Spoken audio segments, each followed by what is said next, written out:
ഇന്ന് ഹൈദരാബാദി ബിരിയാണി ഉണ്ടാക്കാം. അതിനുവേണ്ടി ആദ്യം ഒരു 3 സവാള ഒന്ന് ഫ്രൈ ചെയ്തെടുക്കാം.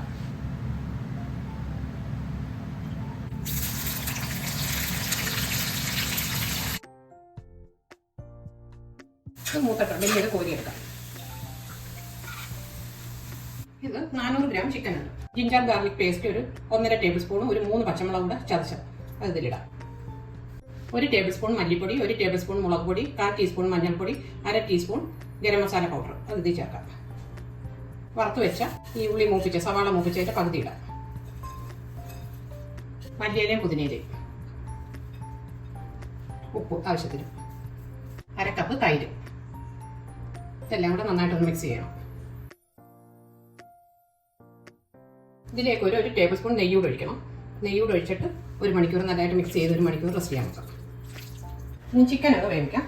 അതിനുവേണ്ടി ഒരു 2 ടേബിൾ സ്പൂൺ ഓയിൽ. അതിലേക്ക് ഈ ചിക്കന് 1 മണിക്കൂറായി വെച്ചിട്ട് അത് ഇതിലേക്ക് ഇടാം.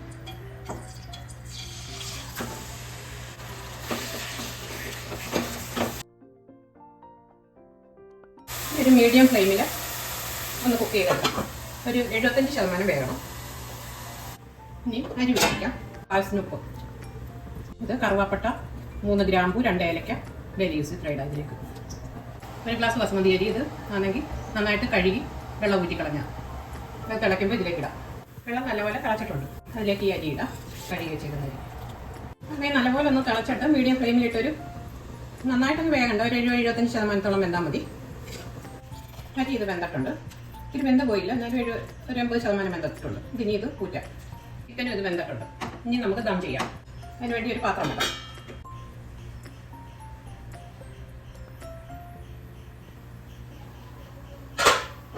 ചിക്കൻ ഇതിൽ തന്നെ വെക്കാം.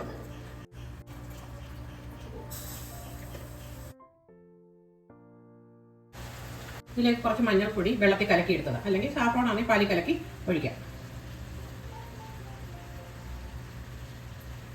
നെയ്യ്, പുതിനയില, മല്ലിയില, സവാള വറുത്തത്, കാഷ്നട്ടും കിസ്മിസും കൂടെ ഫ്രൈ ചെയ്തത്. ഒരു പാത്രം വെച്ച് അടയ്ക്കാം. ഒരു പാത്രത്തിൽ വെള്ളം ഒഴിച്ച് ഇങ്ങനെ ഇത് വെക്കാം, അല്ലെങ്കിൽ ഒരു അലൂമിനിയം ഫോയിൽ വെച്ച് കവർ ചെയ്ത് വെക്കാം. ഇനി ഒരു 20 മിനിറ്റ് ചെറിയ ഫ്ലെയിമിൽ ഇരിക്കട്ടെ. 20 മിനിറ്റായി ഇത് വെച്ചിട്ട് ദം ചെയ്യാൻ വെച്ചിട്ട് ഇനി ഇതൊന്ന് എടുത്ത് നോക്കാം.